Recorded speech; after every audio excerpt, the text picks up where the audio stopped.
자, 앞으로 우리가 수업할 내용에 대해서 좀 살펴볼게요. 우리 수업에서는요, 전반적으로 이제 프로그래밍 언어라는 게 어떻게 동작하는, 동작 원리를 익히는 게 제일 목적이에요. 그래서 그 프로그래밍 언어가 동작하는 과정하고요. 그 다음에 나중에 우리가 원하는 기능을 구현할 때 쓰일 수 있는 배경 지식이 목표입니다. 그래서 우리 수업을 통해서 나중에 이제 파이썬으로 제일 많이 하는 것 중에 하나가 사무자동화, 뭐 엑셀 파일을 핸들링 한다거나 파일을 자동으로 분류한다거나 메일링 리스트 혹은 배치 스케줄러라고 하는 거는 그냥 켜놓기만 하면 정해진 시간마다 한 번씩 지가 알아서 돌아가는 프로그램을 얘기해요. 뭐 그런 걸 한다거나 아니면은 데이터 수집 분석 같은 것도 가능할 거고, 머신러닝 그리고 웹 프로그래밍 분야도 파이썬으로 가능하긴 한데 우리 수업에서 당장 이걸 다룬다라는 건 아니에요. 만약에 2달 만에 이거 다 할 수 있습니다라고 하면 그건 완전 사기예요. 요 한 라인당 몇 달 이상의 수업을 해야 돼요.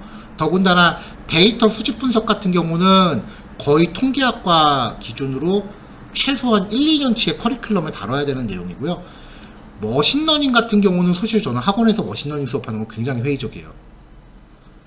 저도 필요하면은 요 수업을 저도 먹고 살아야 되기 때문에 하라 그러면은 하긴 하는데 이쪽 분야는 웬만한 석박들 아니면 사실 깊이 들어가기 힘든 부분이에요. 당연하잖아요. 그래서 머신러닝은 조금 이제 좀 무리가 있을 거고, 웹 프로그래밍도 파이썬으로 가능하긴 하고요. 한때 좀 유행이긴 했는데 지금은 조금 시들해졌어요. 왜냐면은 이쪽 분야는 자바스크립트라고 하는 워낙 쟁쟁한 분야가 있기 때문에 그쪽으로 사용하지 잘 안 씁니다. 그래서 현재 파이썬은 요거 3개가 주류인데 그래도 현실적으로 봤을 때 파이썬 기초를 익히고 나서 우리가 이제 정복할 수 있는 거는 요 2가지 파트. 물론 이거를 안 된다라는 건 아니지만 이거는 이제 거의 대학원 석박 이상의 공부를 각오를 하셔야 된다라는 거. 그렇게 말씀을 드릴게요. 근데 이런 것들에 대한 이제 프로그램 소스 코딩을 할 때 필요한 파이썬 명령어를 어떻게 작성하는지에 대한 방법을 배우는 거지 이런 내용을 직접적으로 다루는 건 아니다. 그렇게 이제 알아주시면 되고요. 그리고 이런 것들을 다루기 위해서 먼저 기본적으로 필요한 게 자료구조하고 알고리즘이라고 하는 개념이 있어요. 대량의 데이터를 다루다 보니까 그걸 효과적으로 다루기 위해서는 자료를 우리가 어떻게 핸들링해야 되는가에 대한 방법론들이에요. 이런 것들을 중점적으로 배울 겁니다. 자, 그럼 이제 프로그래밍 언어에 대해서 좀 이야기를 하죠. 이 부분은 그냥 앞부분에 들어가는 개요 같은 부분이니까 편하게 들으시면 됩니다. 자, 그냥 우리 주변에 프로그램 되게 많죠? 왜냐면은 우리 주변에 IT 기기들이 굉장히 많이 있어요. 이 IT 기기들이 전부 프로그램에 의해서 동작을 해요. 가령 예를 들면은 당장 버스 정류장을 가도 그 버스가 현재 어디까지 와 있다 그런 것들 표시해주는 전광판들 있잖아요. 그런 것들에도 다 프로그램이 들어갑니다. 예를 들어서 그것뿐만 아니라 지하철역에서도 지하철 어디 왔다 그런 전광판도 프로그래밍이 들어가고요. 요즘 키오스크 같은 것도 많잖아요. 키오스크는 사실상 그냥 웹이에요. 웹페이지예요. 옛날부터 그런 거 웹페이지로 만들었어요. 웹브라우저를 그냥 풀스크린으로 띄워놓은 거예요. 결국은 프로그램이 되게 많이 둘러싸여 있죠. 자, 그런 프로그램이라고 하는 건요, 정의가 어떤 문제를 해결하기 위해서 그 처리 방법하고 순서를 기술해서 컴퓨터한테 주는 명령문의 집합체래요. 여러 가지 명령어들이 결합되어 있는 형태가 프로그램이고요. 그 프로그램을 만들려면은 프로그래밍 언어라는 거를 사용을 해야 되는데, 이 프로그래밍 언어는 사람하고 컴퓨터가 쓰는 인공적인 언어랍니다. 국립국어원에서 이렇게 정의를 하더라고요. 근데 요 밑에 거는 제가 코멘트 단 거예요. 사실 사람하고 컴퓨터가 양방향 의사소통을 하진 않죠. 대부분 사람이 컴퓨터한테 일방적으로 전달하는 형태예요. 자, 그럼 프로그래밍 언어가 1세대부터 쭉 발전을 거듭해서 5세대를 지금 목전에 두고 있습니다. 1세대는 기계어라고 해서요, 컴퓨터가 이해할 수 있는 이진수의 모음이에요. 컴퓨터가 궁극적으로는 이진수밖에 이해할 수 없다는 얘기는 아마 어렸을 적에 과학책 같은 데서 한번 읽어보셨을 거예요.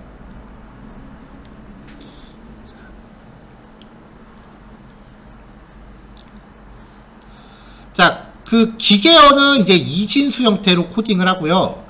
근데 그걸 사람이 다루기엔 좀 난해하잖아요. 그래서 여기서 조금 더 발전해서 2세대라는 걸로 이제 발전을 하는데,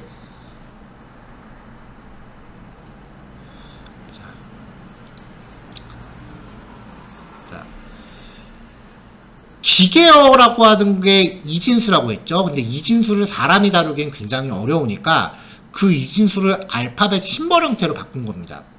근데 이것도 이상한 기호처럼 생기긴 마찬가지예요. 그래서 나중에 3세대에서 고급 언어라는 게 나오는데요, 사람이 이해할 수 있는 수준으로 이제 업그레이드를 해요.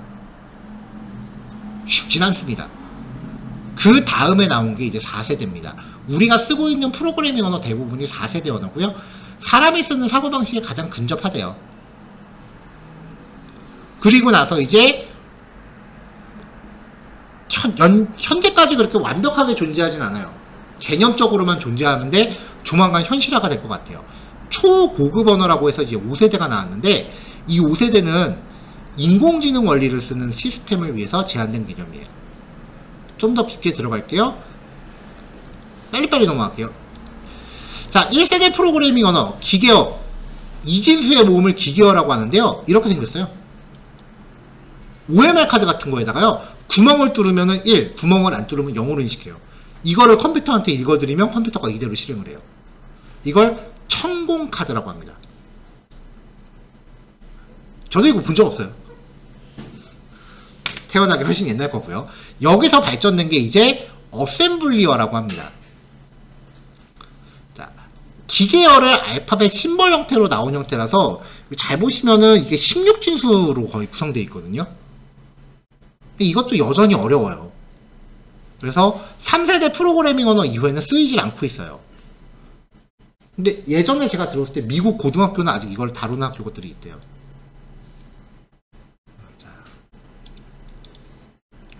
자, 그 다음에 나온 걸 고급 언어라고 하는데요, 3세대 언어요. 3 제너레이션 랭귀지라고 해서 3GL이라고 불러요, 보통. 사람이 이해할 수 있는 수준으로 구성됐다라고 했는데요, 그게 하필이면 수학식에 기반을 해요. 그러니까 사람이 이해할 수는 있겠죠. 아무나 이해는 못하죠. 저도 고등학교 졸업하면서 수학하고 담 쌓고 살았거든요. 근데 그래도 이전 세대보다는 가독성이 높고 다루기 편해진 건 사실이에요. 자, 근데 여기서 중요한 특징이 하나 나와요. 컴퓨터는 궁극적으로 이진수밖에 못 알아듣습니다. 그쵸? 그 이진수의 모음을 기계어라고 했어요. 그러니까 컴퓨터는 궁극적으로 기계어를 제외하고는 이해하지를 못해요. 근데 반대로 사람은 이런 형태가 돼야만 이해가 가능하죠. 이런 식으로 좀 수식처럼 생겨야 그나마 좀 봐줄만 하다가 되지, 이렇게 적어놓으면 이거는 이게 뭔 말이야 할 거 아니에요. 이런 순서로 이제 발전이 되어 왔는데, 사람은 이렇게 써야 되고 컴퓨터는 이렇게 써야 된다. 그래서 중간에 변환 혹은 해석돼야 되는 필요가 생겨요. 이렇게 작성한 언어가 이렇게 바뀌어야 된다라는 필요가 생긴다고요. 자, 요 얘기는 뒷페이지에서 조금 더 할 거고요. 자, 이때 사용한 3세대 언어를요, 절차지향 언어라고 합니다. 그냥 우리가 코딩이라는 거를 쭉 작성을 해놓으면은 그게 한 줄 한 줄 순서대로 실행해요. 걔네가 다 전체가 유기적으로 연결되어 있어서 어느 한 부분에 문제가 생기면 전체가 다 죽습니다. 그 현상이 옛날에 그 유명했던 블루스크린이에요. 옛날 윈도우는 조금만 뭐 잘못 건드리면 블루스크린이라서 컴퓨터 전체가 뻗는 경우가 있었어요. 그게 어느 한 부분이 문제가 생기면 컴퓨터 전체에 영향을 줘서 그래요. 그럼에도 불구하고 그때 그걸 많이 썼던 건요, 프로그래밍 언어 구조 자체가 컴퓨터 처리 구조랑 비슷하기 때문에 실행 속도가 굉장히 빨라요.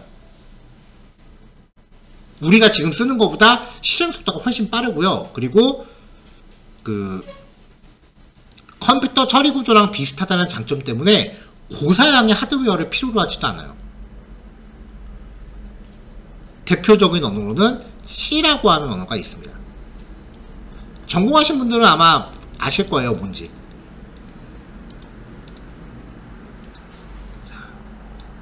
자, 그 다음 이제 4세대 프로그래밍 언어예요. 객체 지향 언어라고 하는데, 그 3세대 언어 C도요, 사실 직접 다루면 만만치 않게 어렵거든요. 그래서 그거보다 조금 쉽게 개선해서 나온 거고요. 이때부터 프로그래밍 언어 종류가 굉장히 많아지기 시작을 했어요. 그래서 사람이 쓰는 언어랑 사고방식이 더 가깝다라고 표현을 하는데, 그러다 보니까 이제 상대적으로 좀 더 쉽고요, 생산성이 높습니다. 그래서 4세대 프로그래밍 언어 이후에 개발자가 빠르게 증가하기 시작을 했고요. 얘네들의 목표는 상업용 비즈니스 프로그램 개발 같은 거를 이제 달성하기 위해서 설계가 됐다고 해요. 그러니까 쉽게 말하면 우리 사무실에서 종이로 쓰던 그런 업무를 전산화하는 게 얘네들의 기본 목표예요. 네, 그러다 보니까 화면에 뭔가 자료를 입력하고 그걸 데이터화하는 게 최적화되어 있어요. 네, 개운이가 간단하게 얘기하고 넘어갈게요. 자, 마지막 5세대 언어입니다. 인공지능 분야 원리를 사용하는 언어다라고 하는데요. 간단한 거 저거예요. 왜 아이언맨 영화 같은 거 보면은 그 토니 스타크가 인공지능한테 뭐 해줘라고 얘기 딱 하면은 알아서 만들어 오잖아요. 그거예요. 그게 5세대 언어예요. 그러니까 필요한 기능을 얘기하면 거기에 대한 코드를 짜주는 게 이제 5세대 언어의 개념이고요. 이게 불과 몇 달 전까지만 해도 아직은 개념상으로만 존재하지 실존하지 않습니다라고 얘기를 했는데, 이제는 그렇게도 말 못하죠. 챗 GPT하고 그거랑 비슷한 애들이 꽤 많이 나오기 시작을 했어요. 지금 얘 같은 경우는 그 마이크로소프트에서 만든, 전부 다 마이크로소프트 거네요. 그러다 보니까. 마이크로소프트에서 운영하는 깃허브이라는 사이트가 있는데요. 거기서 제공하는 코파일럿이라고 하는 인공지능이에요. 얘도 이제 얘는 코드의 일부를 작성하면, 얘 같은 경우는 처음부터 모든 코드를 다 만들어주진 않고요. 내가 작성하는 코드를 계속해서 이제 학습을 하다가 나중에 내가 앞부분만 조금 작성하면, 너 이거 작성하려고 하는구나 하면서 통째로 쫙 한 번에 만들어주는 그런 식의 도구고요. 챗GPT는 뭐 예쁜 로그인 화면을 만들어줘 라고 하면 진짜 소스 코드를 만들어줘요. 이게 되게 웃긴 게 예쁜이란 말을 얘가 이해를 해요. 근데 되게 느려요. 속 터지게 느려요. 그러니까 그냥 혼자 짜면 5분이면 짤 것 같은데 그걸 한 30분 넘게 짜고 있어요, 여기는. 그러니까 결과물은 진짜 놀랄만한데 아직까지는 그렇게 쓸만하다고 느끼지 못하는 게, 그걸로 코딩하라 그러면 하루 업무를 거의 한 3, 4일 해야 될 거예요, 개로 하면. 그러니까 아직은 그렇게 걱정할 건 아니지만 조만간 이제 답을 찾기보다는 질문을 어떻게 만드느냐가 더 중요한 시대가 오긴 할 겁니다. 자, 뭐 프로그래밍 언어 정리하면 1세대부터 5세대까지 발전을 하고 있고요. 현재는 4세대 수준이다. 그리고 거기서 가장 중요한 거는 1세대에는 기계어, 이진수의 모음으로만 코딩을 했고요. 지금은 거기에서 수학식에서 발전시킨 형태를 쓴다. 근데 두 개가 너무 달라도 너무 다르잖아요. 이진수하고 수학식은. 그러다 보니까 중간에 변환 처리가 필요하다. 요약하면 그렇게 됩니다. 자, 앞으로의 내용들을 우리가 같이 살펴보기 위해서요, 몇 가지 배경 지식을 좀 이야기할게요. 자, 텍스트라고 하는 건요, 텍스트는요, 쉽게 말하면 문장입니다.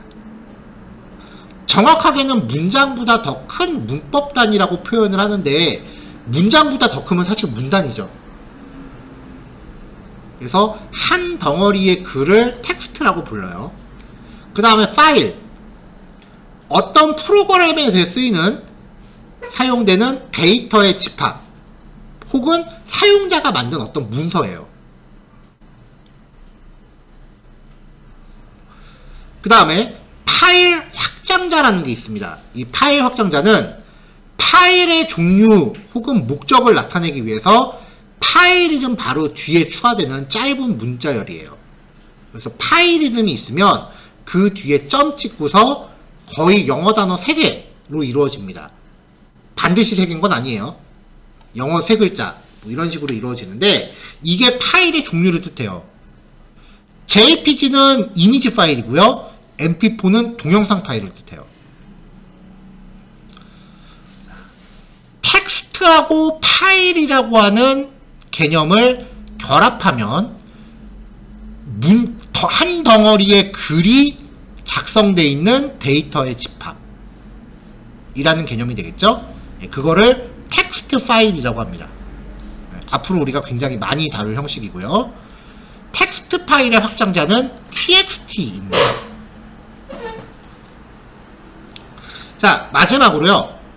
앞으로 우리가 컴퓨터한테 어떤 그 작업을 시키기 위해서 그 프로그래밍 언어라는 걸로 이제 컴퓨터한테 계속 명령어를 내릴 거예요.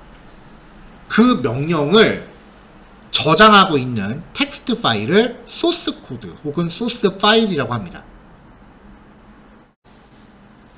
요 용어들은 앞으로 되게 자주 등장을 할 거니까요. 좀 기억을 해주시고요. 만약에 그 전문 개발자를 목표로 한다라고 하시면은 지금부터 소개해드리는 요 개념은 면접 질문에 자주 나와요. 자, 아까 제가 분명히 그 컴퓨터는 기계어밖에 이해를 못하는데 요즘 사용되는 프로그래밍 언어는 기계어가 아니기 때문에 변환되는 과정이 필요하다 그랬죠. 자, 우리가 소스 코드를 작성하면은 그거를 컴퓨터가 실행할 수 있는 기계어 상태로 변환하는 과정을 컴파일이라고 합니다. 이거는 그냥 되는 건 아니고요. 이거를 해주는 소프트웨어가 따로 있어요. 그래서 컴파일을 수행하는 소프트웨어를 컴파일러라고 합니다. 그래서 우리가 프로그래밍 언어를 써갖고 그 컴퓨터 명령어들을 작성한 텍스트 파일을 소스 코드라고 한다고 했죠.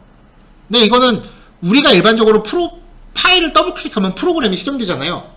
그런 형태는 아니에요. 그래서 우리가 실행할 수 있는 형태의 실행 파일로 만들려면은 이 컴파일이라는 과정을 거쳐야 돼요. 컴파일러를 통해서. 이렇게 변환 과정을 거치면 이 실행 파일이라는 형태가 생성이 돼서 저장이 돼요. 그러니까 이거는 최초 한 번만 하면 되는 거죠.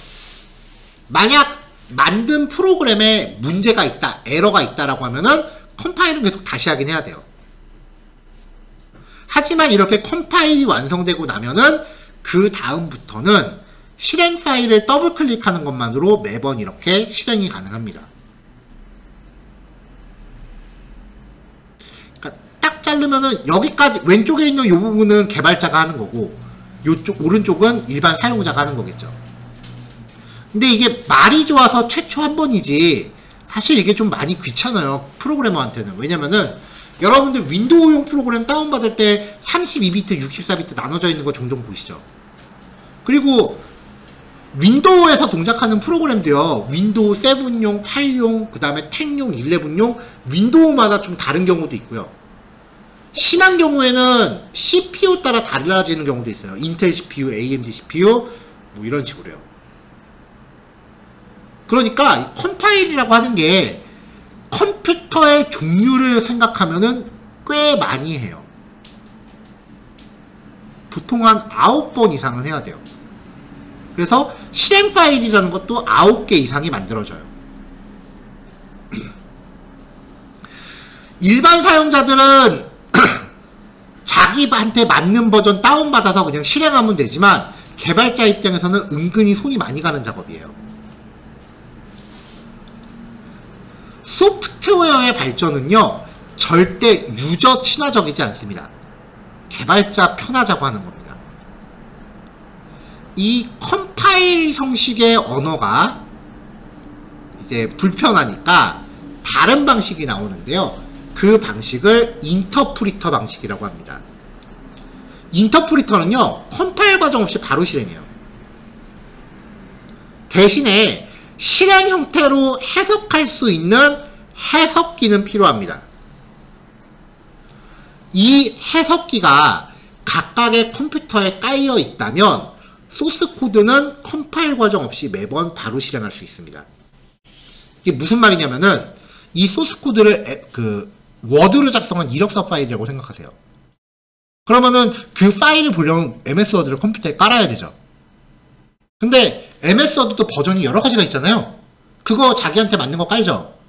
그런다고 해서 이 워드 보는데 이 이력서 읽는데 워드 버전에 따라 뭐 차이가 있나요? 거의 미미하죠. 그런 거예요. 소스 코드를 작성하면은 각자 컴퓨터에 맞는 인터프리터가 깔려 있다는 가정하에 어디서든지 똑같은 결과를 만들어내요. 일반 유저는 소스 코드를 직접 받아야 돼요. 그걸 해석기를 돌려야 되니까 일반 유저한테는 좀 생소할 수도 있지만 개발자 입장에서는 9번 작업하던 거 얘만 미리 깔아놓으면 매번 한 번에 끝나는 거예요. 자, 이렇게 인터프리터라는 환경에서 동작하도록 고안된 프로그래밍 언어를 인터프리터 언어 혹은 스크립트 언어라고 하는데요. 4세대 프로그래밍 언어가 거의 전기하고 후기로 나뉘어요. 전기 같은 경우는 컴파일을 위주로 했고요. 후기에 나오는 언어들은, 그러니까 비교적 최신 언어들은 거의 다 인터프리터 환경입니다. 자, 그래서 파이썬 4세대로 구분되는 인터프리터 언어입니다. 요 한 문장 때문에 지금 그렇게 빌드업을 한 거예요. 1991년에 귀도반 룰섬이라는 분이 창시를 했고요. 아직 살아있습니다. 현재 마이크로소프트에서 근무하고 있고요. 이 사람이 파이썬을 만든 게 얘기가 참 슬퍼요. 왜 그런 얘기 들어보셨어요? 크리스마스 이브 때 전날 술 진탕 먹고 이틀 자고 깬다, 그런 얘기. 거의 그런 마음가짐으로 만들었어요. 실제로 크리스마스 때 혼자 보내기가 싫어서 만들었대요. 크리스마스 이브 때 하루 동안 이제 혼자 만든 거래요. 물론 나중에 좀 이제 가다듬긴 했겠지만, 어디 누가 크리스마스 이브 때 그 솔로가 그런 걸 만들 생각을 해요. 별난 사람이죠. 혹시 그 프로그래머 모임 중에 그 모가코라는 모임이 있어요. 페이스북에. 들어보신 분 계세요? 그게 이름이 뭐냐면은 모여서 각자 코딩이에요. 진짜 정모를 하면은 몇 명이 커피숍에 모여서 그냥 각자 코딩해요. 그런 페이스북 모임이 있습니다. 걔네가 작년 2부 때 이 사람을 본받자라고 해서 한번 했어요. 2부에 커피숍에 모여서 밤새 코딩하자고. 참 슬픈 언어예요, 파이썬. 자, 그 사람이 만들었는데 파이썬을 할 수 있는 거, 운영체제 시스템 유틸리티. 시스템 유틸리티라는 게 뭐냐면요, 윈도우 깔면은 윈도우에 메모장, 계산기, 그림판 이런 기본 프로그램들이 좀 있죠. 그런 프로그램들을 만들 수 있다는 거예요. 실제로 맥에는 파이썬으로 만든 시스템 유틸리티들이 탑재가 돼 있어요. 윈도우에는 없어요. 자, 그 다음에 GUI 프로그래밍. GUI라는 게 뭐냐면요, 뒤에서 또 따로 말씀드리겠지만 그래픽 유저 인터페이스라고 해서 화면을 갖고 있는 형태의 프로그램이에요. 우리가 오늘날 쓰고 있는 형태. 자, 그 다음에 C 언어나 C++과 결합이 가능하다. 이게 뭐냐면은 파이썬 자체가 좀 느려요. 다른 프로그래밍 언어보다. 그래서 좀 속도를 요구해야 되는 일이 있다라고 하면, 아까 C 언어가 굉장히 실행 속도가 빠르다고 했잖아요. 그래서 C랑 결합을 해서 자기한테 부족한 속도 부분을 메꿀 수 있습니다. 웹 프로그래밍도 가능하고 수치 연산 프로그래밍, 뉴머릭 파이썬이라고 해서요, 줄여서 넘파이라고 부르는데 거의 연구소에서 써도 될 만큼의 방대한 수학 공식을 내장하고 있어요. 그래서 그런 책도 있더라니까요. 파이썬으로 풀이하는 고등수학, 뭐 그런 거. 그런 책도 있어요. 네, 그런 것들을 가능하고요. 뭐 데이터베이스, 데이터 분석, 사물 인터넷, 뭐 이런 것들도 가능하다라고 합니다. 파이썬을 할 수 없는 건요, 모바일 프로그램은 죽었다 깨도 못해요. 왜냐면 모바일 프로그래밍 같은 경우는 전용 언어가 딱딱 정해져 있어요. 안드로이드나 iOS 같은 거요. 그 다음에 아까 말씀드렸다시피 대단히 빠른 속도를 요구하거나 하드웨어를 직접 제어하는 건 못하는 애고요. 근데 파이썬의 특징은요, 현재 나와 있는 언어 중에 제일 쉬워요. 그리고 제일 간결해요, 표현 방식이. 만약에 코딩이 지금 처음 공부하시는 경우라고 하면 비교 대상이 없기 때문에 이것도 어렵게 느껴지실 수도 있는데요. 확실하게 말씀드리면 파이썬보다 더 쉬운 건 없습니다, 현재. 그리고 공짜고요. 기능은 또 되게 세요. 표현 방식이 간결하다 보니까 다른 프로그래밍 언어로 한 15줄, 20줄 작성해야 되는 거 파이썬은 한 줄이면 끝나는 경우가 많아요. 명령 하나로. 그러다 보니까 코딩 속도도 더 빠르고요. 아까 말씀드렸다시피 인터프리터 특징을 갖고 있어요. 그 다음에 뭐 객체 지향 프로그래밍이라고 하는 용어는 지금 우리가 이거를 논해봤자 와닿지 않는 얘기일 겁니다. 그래서 객체 지향 프로그래밍은 우리 파이썬 1, 2 있죠?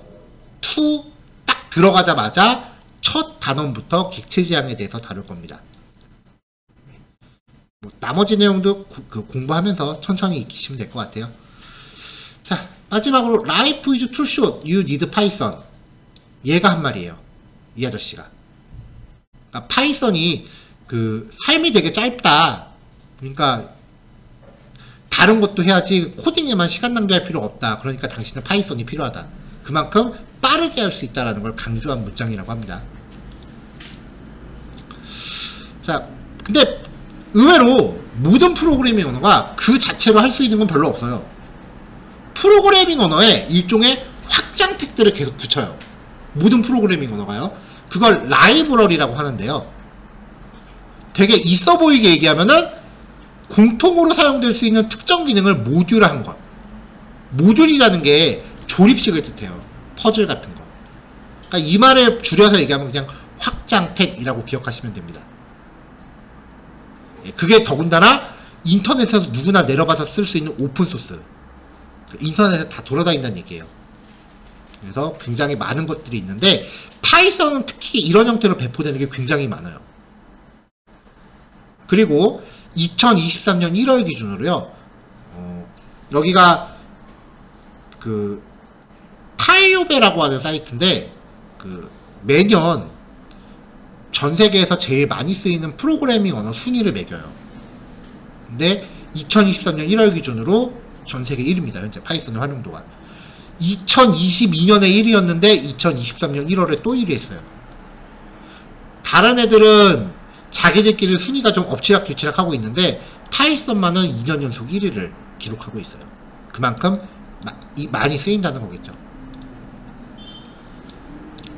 자, 앞에서 뭐 이것저것 이야기 좀 많이 했는데요. 간단한 것만 요약할게요. 프로그램은 어떤 문제를 해결하기 위해서 처리 방법과 순서를 기술해서 컴퓨터에 주어지는 일련의 명령문 집합체이고요. 프로그램은요. 이 프로그램은 프로그래밍 언어를 써서 만들어야 됩니다. 이 프로그래밍 언어라고 하는 거는 사람하고 컴퓨터 사이에 의사소통이 가능하게 한 인공적인 언어고요. 사람이 컴퓨터한테 일방적으로 전달하는 명령문 형태입니다. 근데 사람이 컴퓨터한테 명령문을 전달하려면 컴퓨터는 이진수밖에 이해를 못해요. 자, 오늘날 우리가 쓰이는 프로그래밍 언어는 4세대이기 때문에 이진수의 몸은 아니죠. 그래서 이걸 컴퓨터한테 전달하려면 컴파일이라는 과정을 통해야 되는데 이게 우리가 작성한 소스 코드가 기계어로 변환되는 과정이라고 했고요. 이때 쓰이는 소프트웨어를 컴파일러라고 합니다. 근데 이것도 프로그래머 입장에서는 좀 만만치 않은 작업이기 때문에 이 작업을 생략할 수 있게끔 고안된 게 인터프리터. 파이썬은 인터프리터에 해당하는 4세대 언어입니다. 자, 이진수 형태를 무엇이라고 할까요? C 언어, 기계어, 어셈블리어, 객체지향 언어. 네, 기계어죠. 자, 프로그램 소스 코드는 기계어 형태로 변환돼야만 실행될 수 있다라고 했어요. 이 과정을 뭐라고 하는가? 네, 컴파일이죠. 그럼 반대로 컴파일 과정 없이 바로 실행하는 형태로 파이썬이 실행되기 위한 환경은 인터프리터. 진짜로 개발자로 활동하시는 거를 목표로 하신다면 컴파일과 인터프리터의 차이를 설명하실 수 있어야 돼요. 면접 질문에 굉장히 자주 등장을 해요. 기술 면접 같은 데서요. 네. 이 답지는 다음 페이지에 보시면 제가 이렇게 따로 달아놨으니까요. 뭐 참고하시면 되겠습니다. 자, 이렇게 해서 일단 첫 번째 단원은 마무리를 할게요. 자, 2교시 시작하겠습니다. 자, 이번에는 앞으로 우리가 쓸 프로그램을 만드는 과정을 좀 살펴볼게요. 일단은 사용자 인터페이스라고 하는 개념을 좀 먼저 소개해 드리고요. 그 다음에 개발 환경 구성에 대한 이야기를 할 겁니다. 혹시 집에서 따로 맥 쓰시는 분 계신가요? 예, 맥에 대한 이야기도 간간히 좀 섞어서 할 테니까 구별해서 들어주시면 될 것 같아요. 자, 먼저 사용자 인터페이스라는 개념입니다. 인터페이스라고 하는 용어 자체는요, 사람하고 컴퓨터를 연결해주는 장치를 뜻해요. 그래서 모니터, 키보드, 마우스, 그 다음에 터치스크린, 태블릿 이런 것들이 전부 인터페이스의 종류입니다. 사용자 인터페이스라고 하는 용어는요, 유저 인터페이스, 줄여서 UI라고 부르는데요, 인터페이스의 대상을 소프트웨어로 좁혀놓은 개념이에요. 그래서 사용자하고 컴퓨터가 상호작용하는 프로그램의 일부분을 뜻하는데요, 좀 친숙한 개념부터 볼게요. GUI, 아까 잠깐 나왔던 용어죠. 그래픽 유저 인터페이스를 줄임말인데요, 사용자가 컴퓨터의 자원을 쓰는 구성 요소들이 그래픽 형태로 표현되는 거예요. 그러니까 뭔가 아이콘이 있고 클릭할 수 있는 형태가 있다라고 하면은 GUI입니다. GUI 환경이 등장하기 전에 쓰이던 게 CLI라고 해서요, 커맨드 라인 인터페이스, 명령어 라인 인터페이스 혹은 명령줄 인터페이스라고도 부르는데요, 쉽게 말하면 이렇게 명령어만 입력하는 환경이에요. 이걸 CLI라고 부르는데, 프로그래밍을 처음에 배울 때는 이 CLI 환경이 은근히 많이 나와요. 자, 그럼 이제 윈도우에서 CLI 환경을 실행하는 방법은요, 윈도우 같은 경우는 키보드 맨 아랫줄에 보시면은 윈도우 로고가 박혀있는 키가 있어요. 그걸 윈도우 키라고 하는데, 얘랑 알파벳 R을 동시에 누르시면 돼요. 뭐 진짜 두 개를 타이밍 맞춰서 같이 누르라는 얘기가 아니고요, 이 로고 키를 누르고 있는 상태에서 R을 한 번 더 누르시면 됩니다. 그러면 이제 밑에 이래 실행이라는 창이 나와요. 여기다가 윈도우에서 명령어를 입력하는 환경을 커맨더라고 부르거든요. 되게 무섭네요. 줄여서 CMD라고 입력하시고 확인 혹은 엔터 치시면은 밑에 이런 게 뜹니다. 맥에서는요, 커맨드 키 플러스 스페이스를 누르시면 이렇게 검색창이 나오는데요, 여기에 터미널이라고 입력하시고 엔터 치시면 똑같은 환경이 나옵니다. 자, 여기에서 이제 우리 컴퓨터에 파이썬이 설치되어 있는지를 확인을 해볼 거예요. 자, 그리고 이제 IDE라고 하는 개념이에요. 통합 개발 환경이라는 의미인데요, 프로그래밍을 할 때는 크게 4가지 활동으로 표현이 돼요. 먼저 우리가 가장 많이 할 코딩, 그러니까 프로그래밍 언어를 써서 프로그램을 직접 구현하는 기술이고요. 그 다음에 디버그 혹은 디버깅이라고 하는데요, 에러가 났을 때 에러를 찾아내는 과정을 디버깅이라고 해요. 그 다음에 컴파일, 실행 가능한 형태로 변환하는 처리라고 말씀드렸죠. 그리고 다 만들었으면 배포해야죠. 그러니까 배포할 수 있는 형태로 프로그램을 패킹하는 과정을 배포, 이 4가지 활동을 하나의 프로그램에서 일관되게 할 수 있는 걸 IDE라고 합니다. 지금 밑에 보시는 프로그램은 앞으로 우리가 사용할 비주얼 스튜디오 코드라고 하는 프로그램의 화면이에요.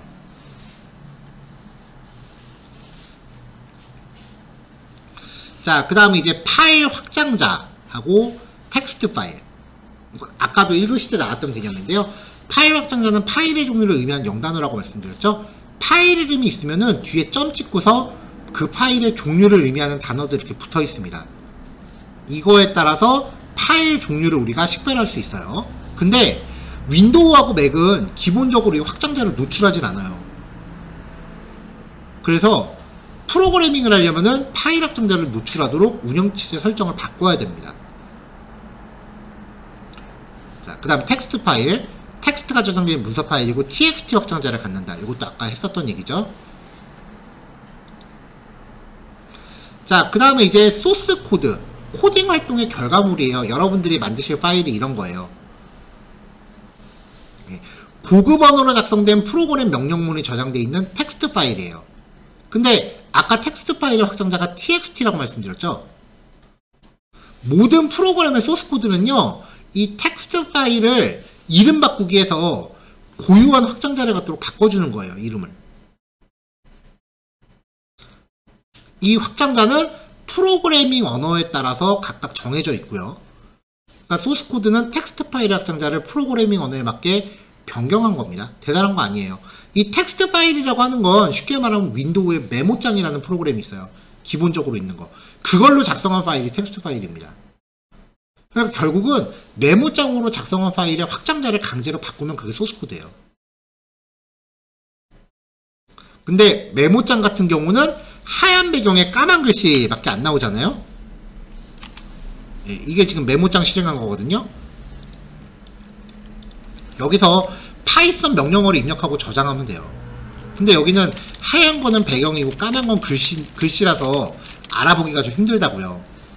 그래서 얘를 좀 더 잘 알아볼 수 있게 이렇게 좀 컬러풀하게 나오는 거, 이런 것들도 IDE의 기능 중에 하나입니다. 자, 대략적으로 이제 중요한 개념 말씀드렸으니까 이제 개발 환경 구성을 할 건데, 오늘은 이제 PPT에 화면 제시해드리면 그걸 이제 같이 따라해 주시면 돼요. 근데 오늘 이후부터는 주로 여러분들이 하실 게 타이핑이에요. 소스코드 작성해야 되니까. 그때는 이제 이 PPT의 내용을 먼저 소개를 해드리고, 그 다음에 실습 시간을 제가 따로 할애를 할 거예요. 왜냐면은 다른 코딩 수업 들어보셨는지 모르겠는데, 보통 코딩 수업은 앞에서 강사님이 소스코드를 실시간으로 작성하면은 그거를 이제 다 같이 실시간으로 따라하는 스타일로 진행을 해요. 근데 그렇게 되면은 그날의 수업의 질은 각자 자기가 갖고 있는 타이핑 속도에 따라 달라지거든요. 그게 되게 싫어서 그냥 모든 소스코드를 그냥 PPT에다 스크린샷 떠서 붙여요. 그러면 이제 실습 시간이 조금 부족해도 나중에 개인 시간 할애하시면은 그냥 자료 보고 완성하시면 되니까요. 근데 오늘은 이제 설치를 하는 거니까 제가 요거는 같이 해주세요 라고 하시면 같이 하시면 되고, 요거는 조금 이따 실습 시간 드릴게요 하면 그건 잠깐 기다렸다 하시면 됩니다. 자, 먼저 이제 파일 확장자를 표시해야 된다라고 말씀을 드렸죠. 학원 컴퓨터는 돼 있는 자리도 있을 거예요. 윈도우에서 아무 폴더나 여신 다음에 보기 메뉴 밑에 보시면 표시라고 있어요. 거기서 파일 확장명이라는 항목을 체크하시면 됩니다. 근데 지금 이 화면이 윈도우 11 화면이거든요. 윈도우 10 같은 경우는요, 비슷해요. 여기 아무 폴더나 여시고 보기 메뉴 똑같이 있죠. 여기 보기 메뉴 밑에 보시면 파일 확장명이라는 체크박스가 있어요. 요거 체크하시면 됩니다. 자, 체크를 안 하면 요게 파일 뒤에 확장자가 안 나와요. 지금 보시면은 딱 이광호 강사까지만 하고 끝나죠. 근데 확장명을 체크하면 뒤에 .pdf라고 혹은 .pptx라고 확장자가 나오죠. 이 상태가 되셔야 돼요.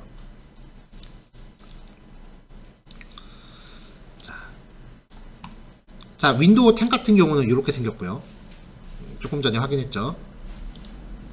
자, 맥 쓰시는 분들은요, 파인더 여신 상태에서 파인더 설정 화면으로 들어가시면 되고요.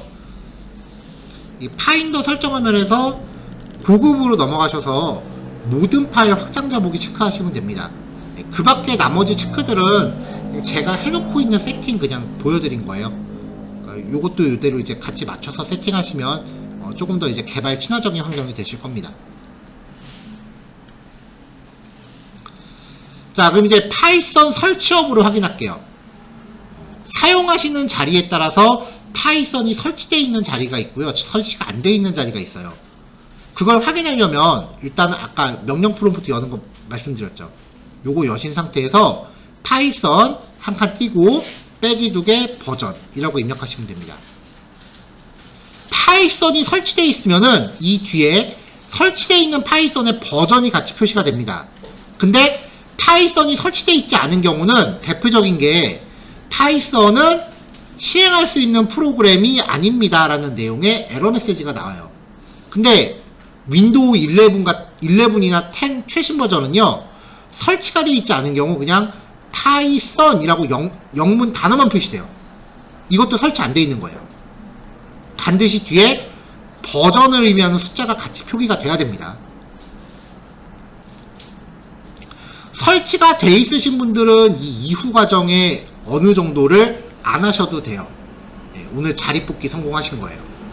근데 대부분의 자리는 설치가 안 돼 있으실 거고요. 그러면은 이제 조금 이따 뒤에서 나오는 설치 과정을 이제 진행하시면 됩니다. 자, 요거까지는 지금 확인되셨나요? 네. 자, 맥 같은 경우는요, 마찬가지로 터미널로 하시면 되는데, 맥은, 최신 맥은 조금 더 버전이 높은 게 깔려있긴 하더라고요. 기본적으로 파이썬 2.0 버전이 기본으로 탑재되어 있어요. 그래서 아까 윈도우에서는 명령어를 그냥 파이썬이라고 했죠. 그러면은 기본으로 탑재되어 있는 파이썬 2를 찾아가요, 맥은. 그래서 파이썬 3를 사용하기 위해서 맥은요, 모든 명령어에 파이썬 3라고 숫자가 붙습니다. 이게 윈도우하고 맥의 결정적인 차이예요. 파이썬 2하고 3는요, 그냥 아싸리 다른 거라고 보시면 돼요. 현재 파이썬 2는 개발도 중단되긴 했어요. 자, 여기까지 확인이 되셨으면 이제 파이썬 설치가 안 됐다라는 전제하에 파이썬을 설치하고요. 그 다음에 PIP라고 하는 게 있어요. 이게 파이썬에 아까 확장팩을 깔 수 있습니다라고 말씀드렸죠. 그 확장팩을 설치하기 위한 명령어입니다. 얘를 한번 업그레이드를 해주고요. 그리고 우리가 사용할 아이디가 이제 주피터라고 하는 게 파이썬에서 주로 많이 쓰이거든요. 이 주피터라는 애를 이제 PIP라는 명령어로 설치를 할 건데, 얘가 웹브라우저 기반 프로그램이기 때문에 그냥 쓰면 좀 불편해요. 그래서 비주얼 스튜디오 코드라고 하는 굉장히 유명한 아이디를 깔 거예요. 그럼 얘가 주피터를 내부적으로 흡수해요. 그 다음에 영문 버전이니까 한국어, 비주얼 스튜디오 코드의 한국어 확장팩을 깔 거고, 파이썬 코딩 지원하는 파이썬 확장팩, 그리고 약간의 환경 설정, 이런 과정으로 진행을 할 겁니다. 자, 먼저 파이썬부터 내려봤죠. 자, 따따따.python.org라는 사이트에 접근하시면 파이썬 사이트가 나오는데요. 다운로드 메뉴에 마우스 올리시면은 여기 대문짝만하게 다운로드 받고 싶게 생긴 버튼이 있습니다. 요거 누르시면 다운이 돼요. 아마 꽤 많은 인원이 동시에 클릭을 하기 때문에 다운 속도가 평상시보다 조금 안 나올 수도 있어요. 자, 지금 접속하셔서 다운로드 버튼 누르시면 되고요. 자, 요거를 내려받으시면 그냥 내려받은 파일 실행하시면 돼요. 근데 실행하실 때 주의하실게요. 이게 파이썬 설치 첫 화면입니다. 여기서 여기 메인에 보면 인스톨 나오라고 있잖아요. 이거 그냥 누르지 마시고요. 반드시 맨 아래에 있는 add python.exe to pass, 요거를 반드시 체크하고 인스톨하세요. 이거는 윈도우에만 해당합니다. 맥은 특별한 이슈 없이 그냥 넥스트 하시면 돼요. 이게 뭐냐면은 파이썬을 설치하면서 필요한 몇 가지 환경 설정이 있는데, 그 환경 설정을 자동으로 다 해주는 거예요. 만약에 이거를 체크 안 하고 진행했다라고 하면은 환경 설정을 내가 직접 수작업으로 다 해줘야 되거든요. 그럴 바에 지우고 다시 가는 게 더 빨라요.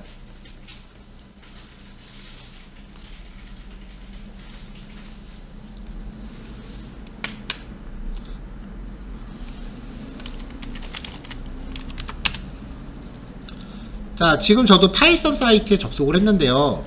저도 파이썬이 지금 깔려있기는 해요. 깔려있는 상태에서 설치 프로그램을 또 실행하면 바로 인스톨이 나오네.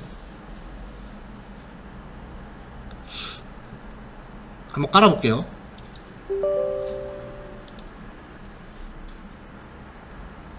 자, 맨 밑에 거 체크하고 설치를 진행을 하고 있고요.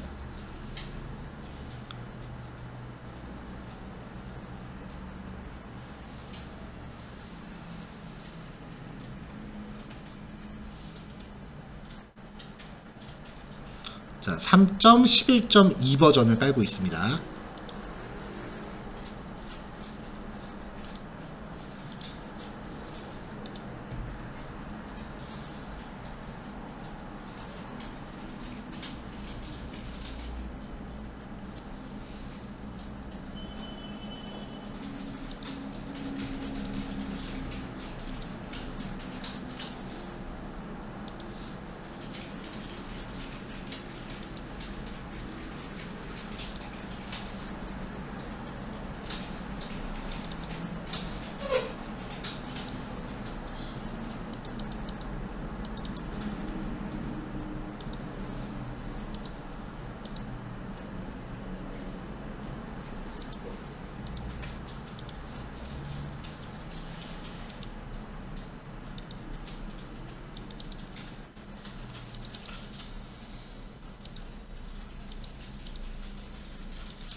자, 다 깔렸어요.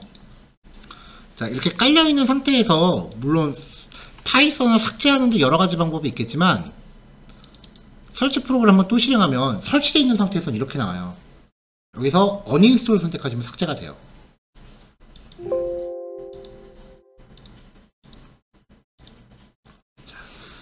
자, 이렇게 설치를 하고 나면요, 명령 프롬프트를 다시 실행을 해요. 설치가 제대로 됐으면은 아까 확인했었던 버전 확인 명령어 내리면 설치된 버전이 출력이 됩니다. 자, 이 상태에서 PIP 업그레이드라는 걸 하셔야 되는데요. 이제 이 PIP라고 하는 게 파이썬의 패키지 관리 도구라고 불러요.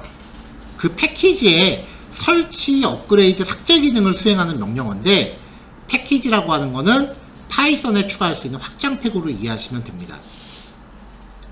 이걸 이제 업그레이드를 하기 위해서 PIP라는 명령어가 좀 옛날 버전에 탑재되어 있어요. 그래서 업그레이드를 위해서 python-m pip install 빼기 2개 업그레이드 pip 라고 명령을 내리시면 얘가 업그레이드가 쭉 진행이 돼요. successfully라고 나오죠. 자, 이 파이썬이라는 단어가 나오면 맥에서는 무조건 파이썬 3라고 하시면 돼요. 근데 가끔 이렇게 명령어 내렸는데 그 맥에서 권한이 없다라는 내용이 나오면서 에러가 날 때가 있어요. 그때는 앞에 수두라는 키워드를 한번 붙이고 진행하시면 돼요.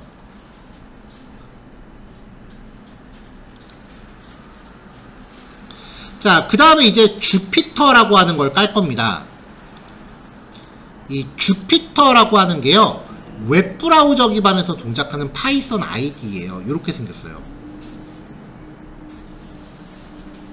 이 주피터의 종류가 단일 페이지를 지원하는 주피터 노트북이라는 게 있고요. 아마 파이썬 책 구입해서 보신 경험 있으시면은 요거 쓰는 책 되게 많을 거예요. 그리고 멀티탭 환경을 지원하는 주피터 랩이라는 게 있습니다. 얘가 이제 쓰게 되면 장점이 뭐냐면은 기본적으로는 소스 코드를 막 몇십 줄 되는 걸 작성하면 그 모든 라인이 한꺼번에 다 실행돼요, 보통은. 그럼 출력되는 결과도 굉장히 많을 거 아니에요. 그래서 내가 어느 코드가 어느 출력 결과를 만들었는지 일일이 비교해보면서 결과를 확인해야 되는데, 얘는 코드를 여러 개 블록 단위로 나눠서 작성해요. 그리고 실행 결과가 따로 나오는 게 아니라 그 소스 화면 밑에서 바로 확인돼요. 그래서 주로 데이터 분석이나 머신러닝 개발자들은 주로 얘를 쓴다고 보시면 돼요. 그래서 얘를 깔기 위해서 pip install jupyter lab 이라고 명령어 내리시면 됩니다. 그러면은 이제 뭔가 주르륵 하고 설치가 됩니다.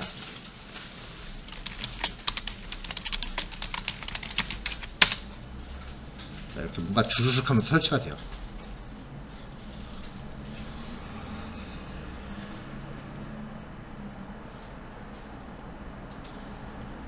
마지막에 마무리가 조금 이제 시간이 걸릴 수도 있어요.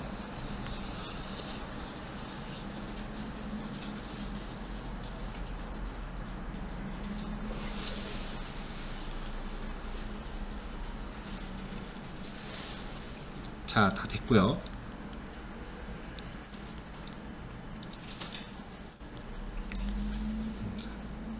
맥에서는 PIP 뒤에 3자 붙이셔야 돼요. 주피터라는 애를 진짜로 한번 실행을 해볼게요. 이거는 그냥 보시기만 하셔도 됩니다. 명령 프롬프트에서 주피터 랩이라고 명령어 내리면은, 이게 꼭 이러더라.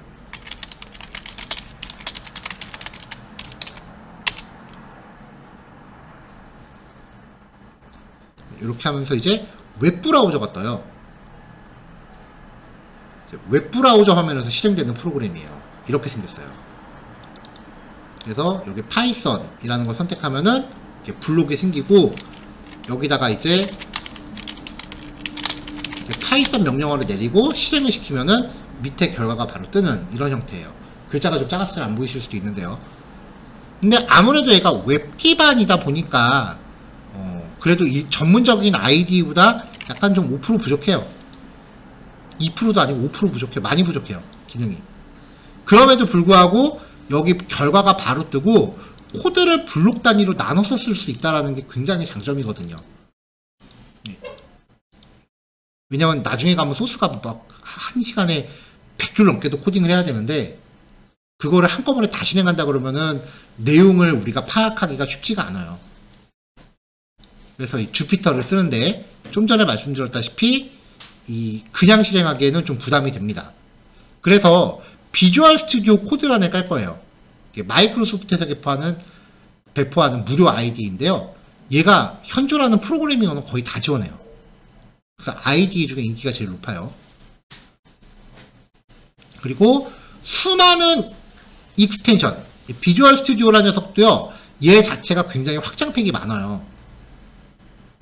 그래서 그 중에 파이썬이라는 익스텐션을 깔면요. 아까 우리가 따로 설치한 주피터가 이 안으로 흡수가 됩니다. 그럼 사용성이 좀 더 좋아져요. 자, code.visualstudio.com이라는 사이트 들어가시면 되고요. 화면 중앙에 다운로드 버튼이 있습니다. 누르시면은 한 페이지가 자동으로 이쪽으로 이동을 하고요. 그 다음에 2-3초 후에 자동으로 다운로드가 시작이 됩니다. 설치 파일 내려와주시면은 실행하신 다음에 그냥 계속 넥스트만 누르시면 돼요. 얘는 뭐 별도의 설정 과정은 없습니다. 네, 뭐 이렇게 그냥 계속 동의하고 넥스트 넥스트 하시고요. 체크할 거 나오면 체크하고 넥스트 넥스트 하시면 돼요. 그래서 얘까지 설치를 다 하시면 됩니다.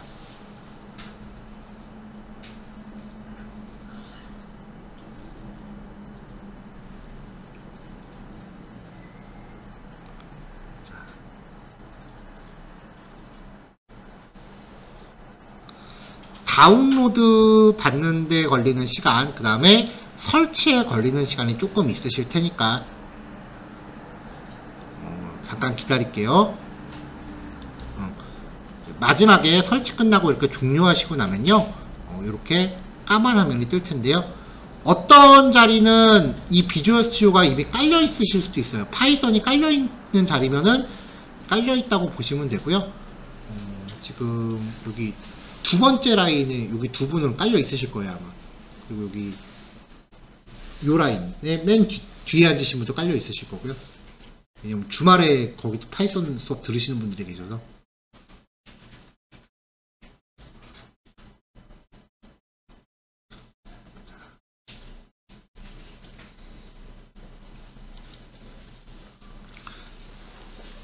자, 조금 더 진행할게요.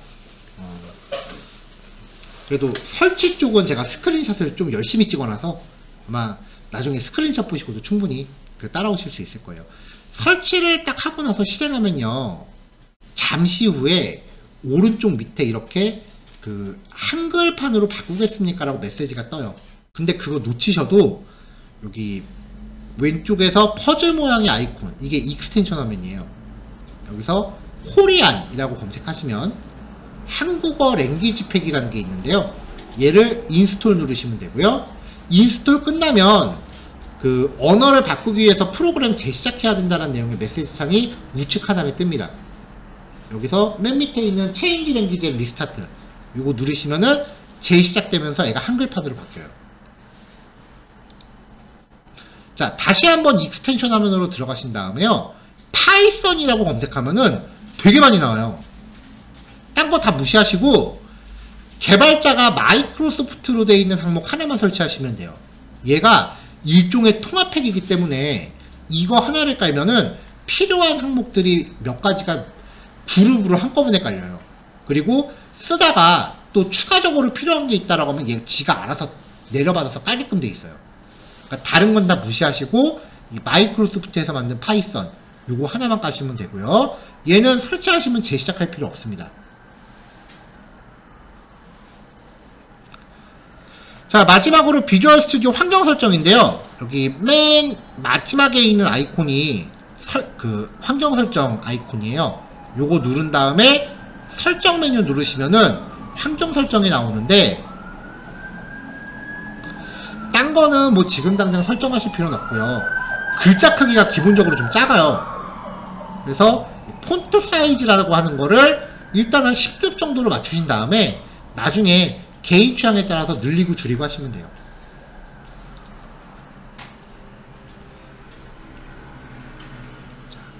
자, 비주얼 스튜디오는 기본적으로 색깔이 좀 굉장히 어두컴컴합니다. 자, 제가 한번 실행하면 보여드리면요. 저는 빔 프로젝트로 보여드려야 되기 때문에 이렇게 배경을 흰색으로 해놓긴 했어요.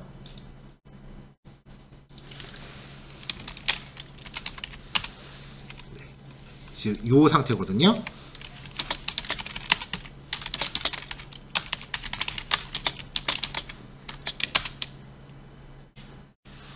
자, 이렇게 바로 밑에 나오고, 다음 명령어 또 입력하면은 이렇게 나오고, 만약에 주피터를 안 쓴다라고 하면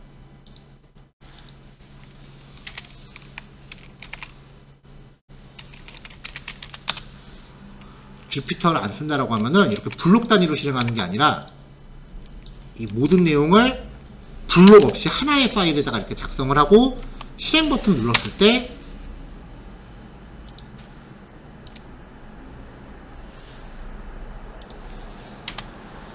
네. 이렇게 화면 아래쪽에서 실행 결과를 한꺼번에 봐야 돼요. 그러면은 여기서 출력한 거는 요거고 여기서 출력한 거는 이거다라고 내가 대조하면서 결과를 확인해야 되는데, 주피터를 쓰면은 블록 단위로 결과가 바로바로 오니까 내가 결과를 확인하기가 좀, 판단하기가 좀 더 수월하다는 게 장점이에요. 그래서 처음 공부하실 때는 저는 주피터를 적극적으로 권해드려요. 자, 이래서 뭐 주피터를 쓰는 건데, 비주얼 스튜디오를 기본적으로 설치하면 이게 기본 색상이에요. 이렇게 약간 어두운 색이 이렇게 나오는데요. 여기 설정 아이콘 안에 테마로 들어가면 색테마라는 게 있어요. 이걸 선택해서 내가 쓰고 싶은 색상을 선택해서 쓸 수 있습니다.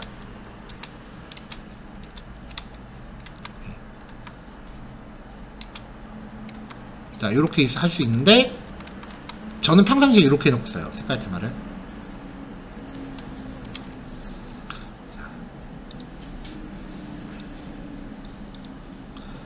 자, 구글에서 비주얼 스튜디오 코드 테마라고 검색을 하면요, 뭐 비주얼 스튜디오 코드 테마, 베스트 테마 몇 개, 뭐 이런 식으로 리뷰 써놓은 글들이 되게 많아요. 아무거나 타고 들어가시면은 쭉 테마를 이렇게 리뷰해 놓은 애들이 있거든요. 이 종류가 되게 많아요. 그래서 비주얼 스튜디오 코드 테마 추천 뭐 이렇게 비슷한 키워드로 검색하면 글 써놓은 애들이 되게 많아요.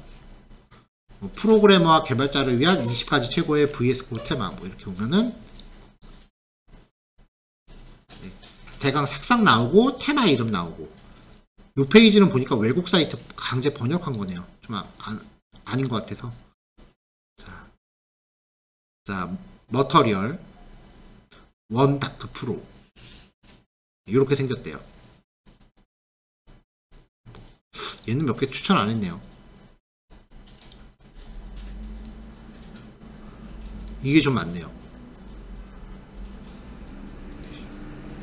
이런 식으로 쭉 보시다가 마음에 드는 게 있다라고 하시면은 이게 좀 많네.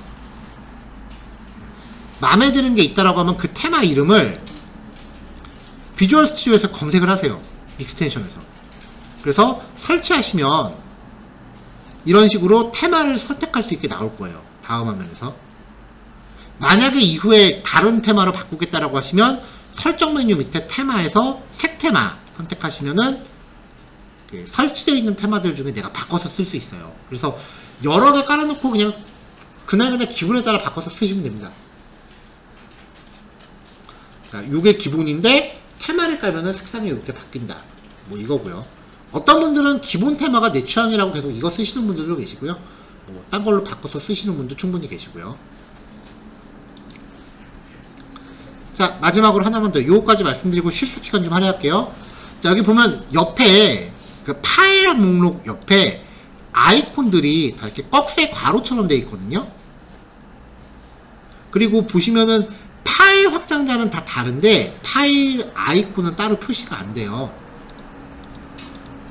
자, 아이콘이라고 검색하시면 이 왼쪽 창에 대한 아이콘 테마도 굉장히 많이 나오는데 얘는 뭐 딴 거 없어요. 머터리얼 아이콘 테마가 그냥 최고예요. 얘가 지원하는 파일 종류가 제일 많아요. 요거 설치하시고 다시 테마 밑에 파일 아이콘 테마 들어가셔서 설치한 테마를 지정해 주시면 이렇던 애가 이렇게 바뀌어요. 이거는 뭐 굳이 설정 안 하셔도 앞으로 공부하는데 큰 지장은 없는데 그냥 한 가지 재미 요소 같은 거라고 보시면 돼요.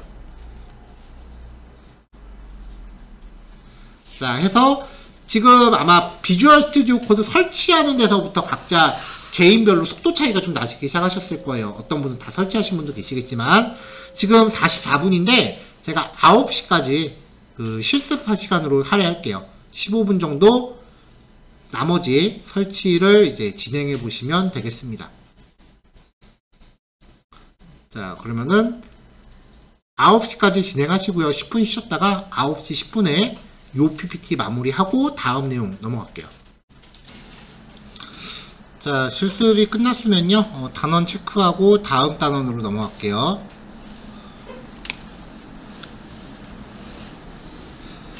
자, 사용자하고 컴퓨터가 상호작용하는 프로그램의 일부분을 이제 사용자 인터페이스라고 합니다. 줄여서 유저 인터페이스 혹은 UI라고 하는 용어고요. 코딩하다 보면 굉장히 많이 나오는 용어니까 기억을 해주시면 좋을 것 같아요. 사용자 인터페이스 종류는 명령어 기반의 CLI 환경하고 그래픽 기반의 GUI가 있고요. 윈도우에서는 CLI 환경을 위해서 명령 프롬프트가 제공됩니다. 윈도우 키 플러스 R 누르시고 CMD라고 입력하면 되는 거였죠. 맥에서는 터미널이라는 프로그램이 제공이 되고요. 자, 소스 코드라고 하는 것은 고급 언어로 작성된 프로그램 명령문이 작성되어 있는 텍스트 파일입니다. 프로그래밍을 한다는 것은 이 소스 코드를 작성하는 걸 의미하고요.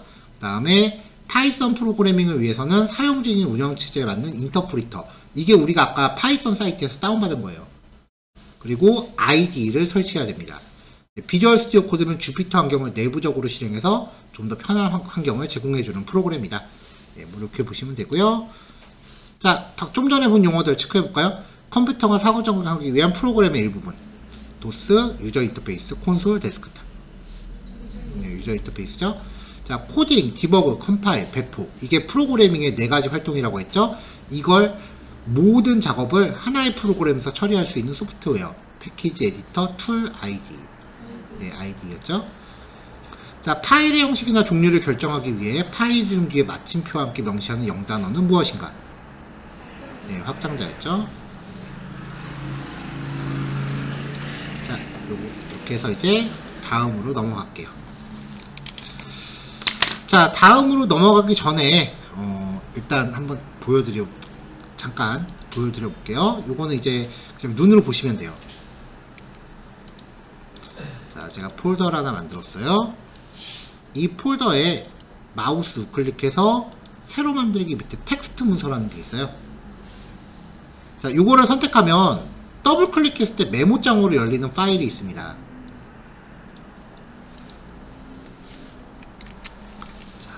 일단은 제가 명령 프롬프트라는 실행을 할게요.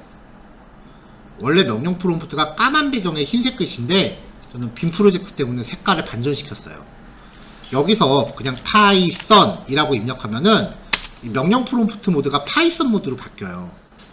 여기서 프로그램 명령어를 적는 거예요.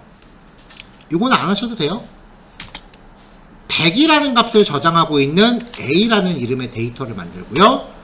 또 B라는 값을 저장하는 200이라는 값을 저장하는 B라는 이름의 데이터를 만들게요. 그래서 A와 B의 합산 결과를 출력해라 라는 명령을 내릴게요. 뭐 이 구문을 하나하나 우리가 살펴볼 거지만 지금은 그냥 문장만 읽었을 때 크게 이해하는데 부담은 없으시죠? 출력하면은 파이썬이 결과를 출력해 줍니다. 근데 작성하다가 오타가 나면 얘는 대책 없어요. 처음부터 끄고 다시 해야 돼요. 마우스로 클릭해봤자 거기 수정할 수 있질 않거든요. 불편하잖아요. 그러니까 이 명령어들만 메모장 파일에다 따로 적는 거예요. A는 100, b는 200 프린트 a 더하기 b 이렇게요. 근데 얘는 메모장 파일이란 말이죠. 자, 요 파일의 이름을 일단은 헬로라고 바꾸고요. 뒤에 확장자를 py라고 바꾸면 이게 파이썬 소스 코드예요. 그러니까 모든 프로그래밍 언어의 소스 코드라고 불리는 거는 궁극적으로는 그냥 메모장 파일이에요. 이게 프로그래밍 언어에 따라서는 컴파일이라는 걸 거쳐야 되지만 얘는 그냥 실행해라라는 명령만 내리면은 이제 즉시 실행이 되는 거죠. 인터프리터에 의해서. 실행하는 방법도 명령 프롬프트를 써야 돼요. 자, 명령 프롬프트를 실행하면은 이 C 드라이브 밑에 유저스 밑에 제 아이디로 된 폴더에서 실행을 하는데 이게 어디냐면 C 드라이브 안에 보면은 사용자라는 폴더가 있어요. 이 폴더가 윈도우에 보면 이렇게 한글로 되어 있는 폴더들이 종종 보이는데 이거 다 페이크예요. 여기 폴더에 이 경로가 보이잖아요. 여기 오른쪽 끝에서 딱 클릭을 하면은 실제 위치가 보여요.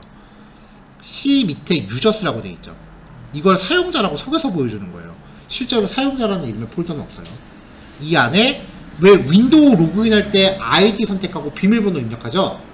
그 아이디별로 폴더가 있습니다. 그러니까 윈도우 안에 아이디 여러 개 만들 수 있어요.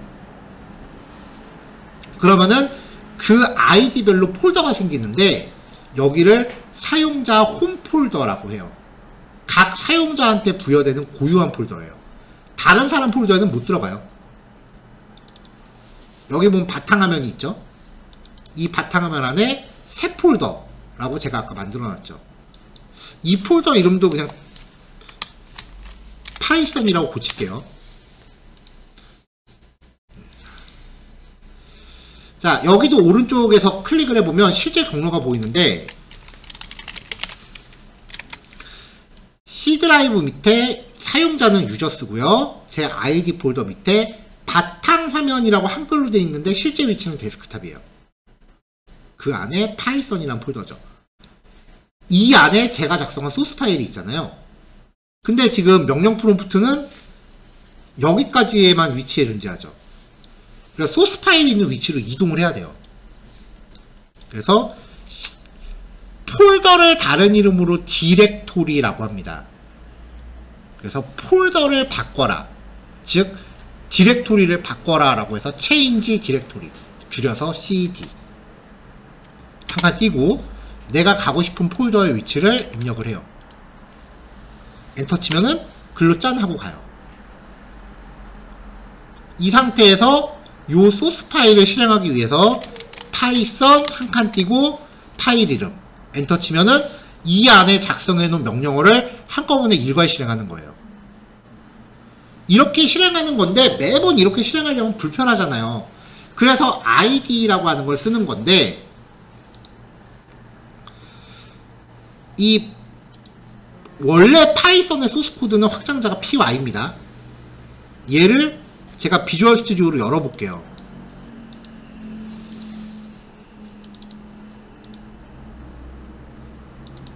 자, 열면 이렇게 나오죠? 여기서 아까 보여드린 대로 실행을 위한 단축키가 있어요. F5키인데 그걸 누르면은 아까 제가 명령 프롬프트에서 명령어 내린 거를 얘가 대신해주고 한 번에 실행을 해줘요. 이거 말고 여러분들 책에 구입하신 책에 나와 있는 게 파이참이라고 하는 프로그램이에요. 이게 파이썬 전용인데 여기 보시면은 30일 무료 평가판이라고 돼 있죠. 커뮤니티는 이제 얘는 무료 버전인데 이 프로페셔널에 비해서는 기능이 좀 많이 다운돼 있어요. 사실 이럴 거면 안 쓰는 게 낫지 않나 싶을 정도로 좀 많이 다운돼 있어요. 그리고 나서 이제 정식 버전을 쓸 거면 가격이 파이참만 놓고 보면은 249달러예요. 이것도 한 명 기준 첫 회, 연단위 구독입니다. 물론 연마다 조금 가격이 다운되긴 하지만요. 파이썬 개발하는데 얘가 가장 베스트라는 거는 누구도 부정을 안 하긴 해요. 근데 그냥 쓰기에는 비용 부담이 좀 있죠. 더군다나 이것도 기능의 일부만 제공하는 거예요. 올 프로덕트 팩 1년에 $799입니다. 저라면 이거 안 쓰고 맙니다. 그래서 저는 실제로 이거 안 쓰거든요. 30일 쓰고 못 쓸 거면은 그냥 계속 공짜로 쓸 수 있는 게 낫지 않나요? 그래서 비주얼 스튜디오를 쓰는 거예요. 물론 어디까지나 이거는 도구이기 때문에 자기 손에 익은 게 제일 좋기는 해요. 여차하면은 메모장으로 코딩하셔도 문제는 없어요. 결과는 차이가 없어요.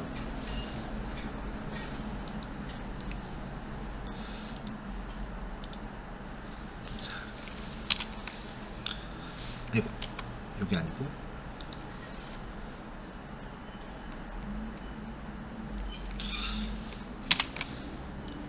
자, 그럼 이제 우리가 설치한 비주얼 스튜디오의 사용 방법을 살펴보고요. 첫 번째 코딩을 한번 해볼게요.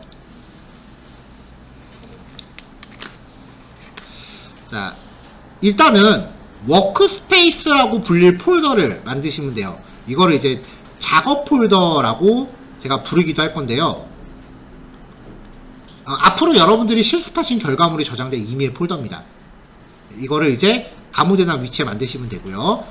그 강의실처럼 공용 환경을 쓰시는 경우는 가급적 D 드라이브 같은 데다 만들어주세요. 왜냐면은 특히 바탕화면 사용은 웬만하면 안 하시면 좋아요. 왜냐면 바탕화면에 폴더가 있으면 우리가 여기 강의실에 맨날 쓰는 게 아니잖아요. 그러니까 내일 오전에 나온 학생이 뭐지 못 보던 게 생겼냐고 지워버리면은 대책 없어요. 그러니까 좀 남들이 잘 안 쓸 것 같은 폴더에다 만드시고요. 폴더 만드실 때 저는 여기에 코딩 공부라는 이름으로 만들어놨는데 가급적이면 여러분 이름 같은 거 넣으셔서 이거 임자 있는 거다라는 티를 좀 팍팍 내세요. 원칙적으로 프로그래밍에서 쓰는 폴더 같은 거 만들 때 한글 경로가 들어가거나 띄어쓰기가 들어가거나 그러면 안 되거든요. 근데 파이썬은 그래도 돼요. 가급적이면 안 하시는 게 좋긴 한데 파이썬은 한글로 폴더 만들어도 별 차이는 문제는 없어요. 자, 지금부터는 쭉 지나갈게요. 설명하는데 한 15분 남짓 걸릴 겁니다. 그 이후에는 우리 끝날 때까지 실습 시간으로 운영할 겁니다. 자, 폴더를 만드시고 나면요. 비주얼 스튜디오 코드 쓸 때 주의하실 게 얘는 절대로 파일을 직접 열지 않습니다. 폴더 단위로 열어요. 그래서 여기 요 노트 겹쳐진 것처럼 되어 있는 아이콘 누르시면은 탐색기라는 항목이 열려요. 여기 폴더 열기라는 버튼이 있어요. 아니면 파일 메뉴 밑에 폴더 열기가 있습니다. 두 개가 똑같은 메뉴예요. 선택하셔서 여시고요.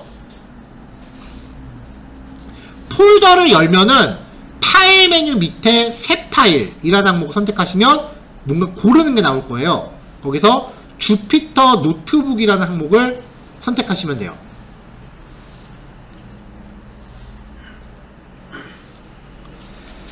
자, 다른 방법으로 파일 생성하는 방법인데요. 윈도우 같은 경우는 컨트롤 쉬프트 P, 맥 같은 경우는 CMD 쉬프트 P. 자, 지금 여기 요 화면하고 전 화면 요거하고 같은 작업하는 거예요. 그러니까 새로운 소스 파일을 생성하는 방법이 두 가지가 있는데 주피터 파일 생성의 첫 번째 방법, 얘는 단축키를 쓰는 두 번째 방법이에요. 그러니까 둘 중에 아무거나 쓰시면 돼요. 자, 컨트롤 쉬프트 P나 CMD 쉬프트 P를 누르시면은 이렇게 비주얼 스튜디오 상에서 명령어를 입력하는 명령창이 떠요. 여기서 주피터라고 검색하시면 크리에이트 새 주피터 노트북이라는 항목이 있습니다. 요거 선택하고 엔터 치시면 돼요. 자, 그렇게 하면 이제 untitled 1.ipynb라고 하는 파일이 생성이 되는데 파일 탭 오른쪽에 이렇게 굵게 동그라미가 있는 건요, 이 파일이 저장되지 않은 상태라는 걸 뜻해요. 작업하다 날아가면 안 되니까 파일을 만들면 무조건 컨트롤 S부터 눌러서 저장을 하세요. 저장할 때 아까 생성했었던 내 작업 폴더에다가 저장을 하시면 되고요. 그리고 파일 이름은 3단원 hello-python.ipynb, 확장자가 ipynb입니다. 주피터는요. 단원별로 이렇게 파일 하나씩 만들 겁니다. 단원이라고 하는 건 배포해드리는 교환 파일 하나예요. 이렇게 저장하시면 여기 왼쪽 탐색기에 저장한 파일이 표시가 됩니다.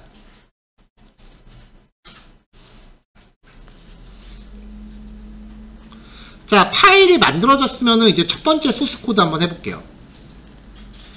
자, 주피터를 실행하는 방법은요, 여기 플러스 코드라는 버튼을 누르면은 코드 블록 단위로 하나씩 이렇게 추가가 됩니다. 거기에다가 프린트 헬로 파이썬 다운표 치고요. 그렇게 한 다음에 실행을 하시면 되는데, 실행 버튼은 여기 블록마다 왼쪽에 마우스 올리시면은 실행 버튼이 떠요.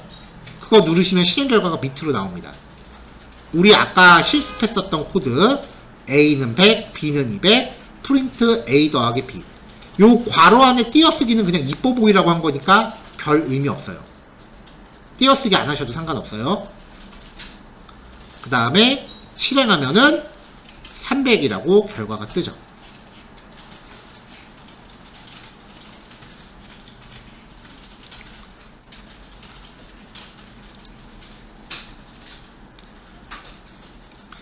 자, 주피터는 그 코딩 전용은 아니에요. 기능이 하나 더 있어요.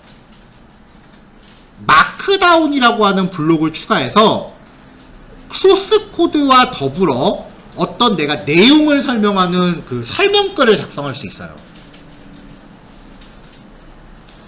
마크다운은 일종의 지필 도구입니다. 그래서 코딩 관련된 프로그래밍 책 쓰시는 분들이 되게 많이 써요.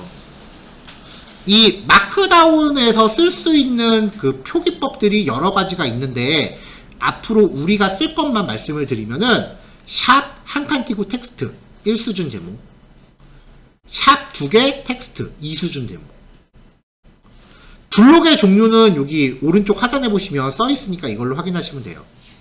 그래서 마크다운을 작성하고 실행을 하면은 얘가 그 렌더링이 됩니다. 실행이 되는 게 아니라 약간 좀 그래픽스럽게 바뀌어요. 이런 식으로요. 이게 샵 하나 적고 제목, 그 다음에 실행을 했을 때 이렇게 바뀐 거예요.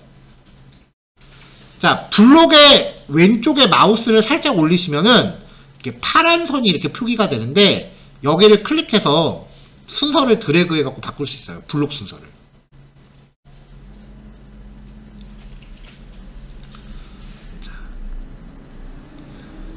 자, 주피터에 대해서 내가 어떤 블록을 클릭하면은 그 블록이 편집 모드가 돼요. 그럼 다른 블록을 또 작성할 때 또 딴 데를 클릭하면 되겠죠. 근데 마우스에 손 가는 게 코딩 한참 하다 보면은 좀 귀찮을 때가 있어요. 자, 어쨌건 그 편집 모드 상에서 매번 실행 버튼을 클릭하는 게 아니라 컨트롤 엔터를 누르면 즉시 현재 블록을 실행합니다. 그리고 쉬프트 엔터를 누르면 현재 블록을 실행하고 다음 블록으로 넘어갑니다. 만약에 다음 블록이 없으면 그 밑에 새 블록을 만들어요. 편집 모드 상태에서 ESC 키를 누르면 이동 모드로 전환합니다. 이동 모드는 방향키 위아래로 내가 고치고 싶은 블록을 왔다 갔다 하는 거예요. 자, 이동 모드. 이동 모드 상태에서는 방향키 위아래를 사용하면은 편집하고자 하는 블록으로 이동을 해요. 내가 지금 이동하고 있다라는 거는 요 옆에 파란색 요 굵은 선을 보시면 확인할 수 있어요. 얘가 왔다 갔다 해요. 그래서 내가 이동하고 싶은 블록에 위치했다 그러면 엔터키 눌러서 이동 편집 모드로 들어갑니다. 마우스 손 거의 안 가요. 자, 여기까지 한번 보여드려 볼게요.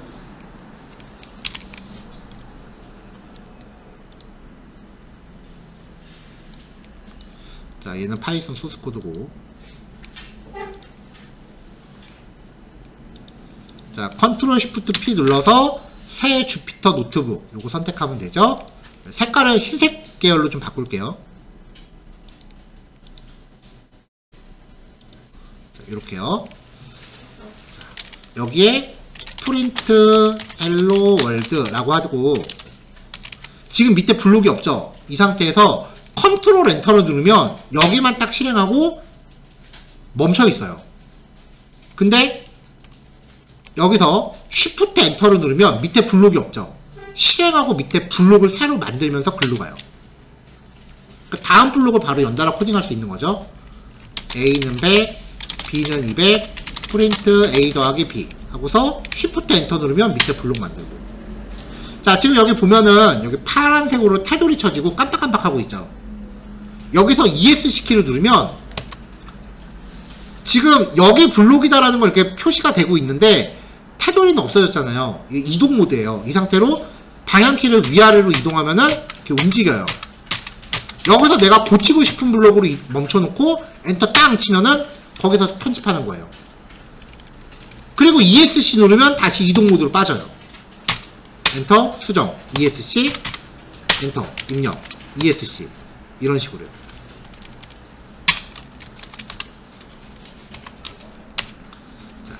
그 다음에 이제 마크다운이라는 블록을 한번 추가해 볼게요. 현재 위치하고 있던 블록 아래 생깁니다. 버튼 누르면요. 자, 여기서 샵 누르고 첫 번째 소스 코드 그냥 임의로 적고 있는 겁니다. 샵 2개 누르고 헬로 파이썬 이렇게 하고 여기 실행하면은 제목 블록으로 바뀌어요. 이 상태에서 클릭하고 끌어서 순서를 맞추면 위에 제목이 들어가겠죠. 그래서 앞으로 제목을 표기할 때요 최대 3수준까지 쓸 거예요. 요거는 단원 제목, 그러니까 PPT 파일 제목이요. 그리고 PPT 파일 안에 1 뭐뭐뭐 2 뭐뭐뭐 그렇게 들어갔잖아요. 그래서 그 제목은 여기 적을 거고, 그리고 필요하다면 세 번째 샵 3개 들어가겠죠. 그렇게 해서 3수준의 제목도 적을 겁니다. 네, 뭐 이런 식으로요. 이거 말고도 마크다운 쓰는 방법이 여러 가지가 있는데 우리 수업하고 직접적으로 연관은 없으니까 필요한 부분만 말씀드릴 거예요. 자, 그 다음에 여기 오른쪽 밑에 보면은 그 소스 코드 블록인지 마크다운 블록인지 확인할 수 있다 그랬죠. 그래서 마우스 우클릭을 하면요 노트북 셀이라는 메뉴가 있어요. 이 안에 보시면은 셀을 마크다운으로 변경이라는 메뉴가 있습니다. 그럼 블록의 종류를 바꿀 수 있어요. 잘못 만들었다 싶으면은 바꾸시면 돼요. 마크다운 블록으로 바뀌어요. 반대로 또 마크다운 블록에서 마우스 우클릭해서 노트북 셀로 들어가면 이번엔 셀을 코드로 변경이라고 있어요. 그러면 블록 종류가 이번엔 소스 코드 모드로 바뀌죠. 근데 제일 빠른 건 지우고 새로 만드는 거예요.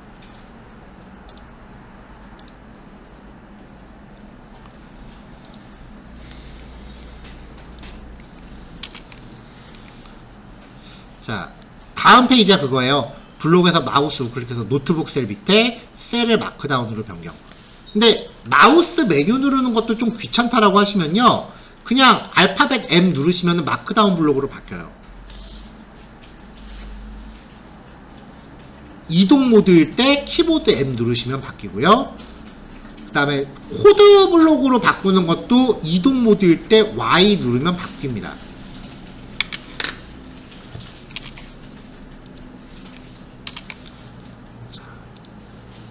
자, 지금 저는 파이썬 코드 블록이고요. 여기 보시면은 현재 편집 모드죠.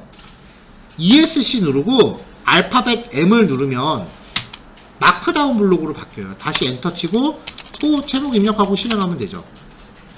근데 마크다운 블록 실행하면 그 밑에 마크다운이 생겨요.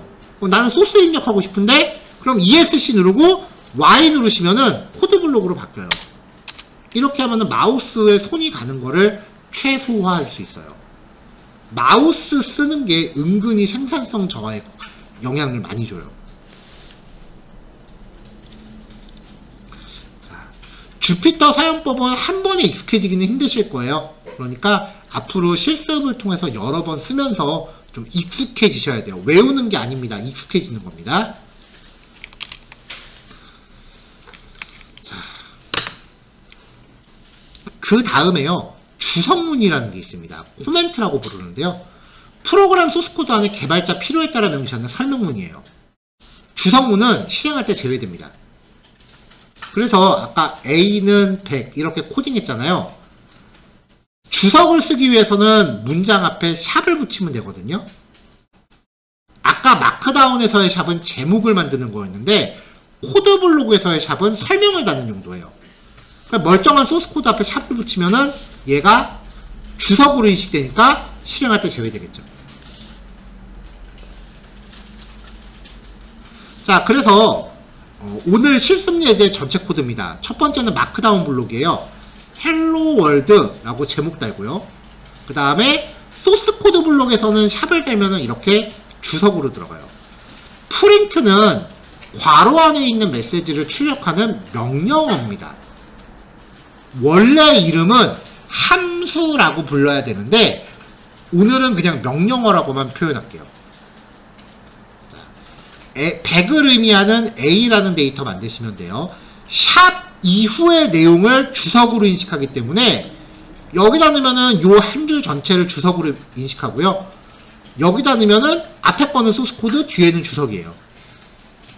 자, 200을 의미하는 B라는 데이터를 만들고 블록을 붙여서 프린트 명령을 내리시건 나눠서 내리시건 상관없어요. 왜냐면은 파이썬 코드는 블록이 나눠져 있어도 전부 다 하나의 소스 코드로 이어서 생각을 해요.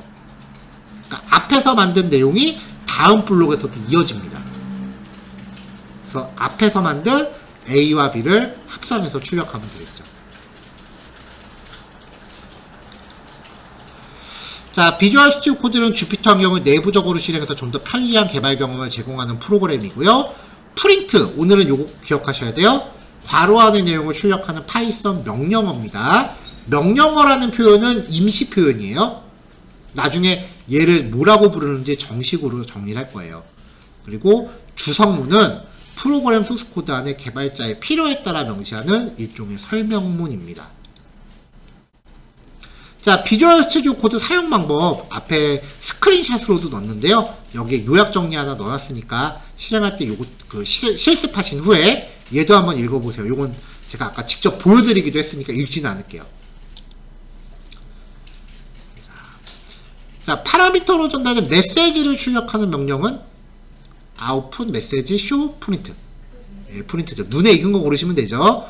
프로그램 안에서 설명하는 설명문은 주석문이죠. 그럼 한 줄씩 주석을 주석을 작성할 때 한 줄 석 이런 게 종종 있어요. 이런 건 이해 부탁드릴게요. 한 줄씩 설명을 추가하기 위해 사용되는 특수문자는 샵이죠. 오히려 요거는 다른 프로그래밍 언어 먼저 공부해 보신 분들은 아마 요거 고르실 수도 있어요. 언어마다 주석 지정하는 방법이 조금씩 다르거든요. 자, 학습 정리에 들어가는 거는 앞에서 나왔던 내용들 중에 제가 생각했을 때 좀 이 정도는 좀 기억하시면 나중에 여기서 가지치기해서 뭔가 좀 내용을 좀 되짚어 보실 수 있겠다 싶은 것들을 제가 요약해 놓는 거고요. 그 다음에 평가하기 같은 경우는 거의 용어 물어보는 문제가 많아요. 이 평가하기는 이 정도는 그래도 일상 용어처럼 기억을 하셔야 됩니다 라고 생각되는 것들을 제가 만들어 놓은 거예요. 보시다시피 직접 만들다 보니까 이런 부작용도 좀 있어요. 그러니까 이 평가하기랑 정리하기에 나와 있는 거는 가급적이면은 그 다음 시간 나오시기 전에 다 보기는 좀 부담되실 수도 있잖아요.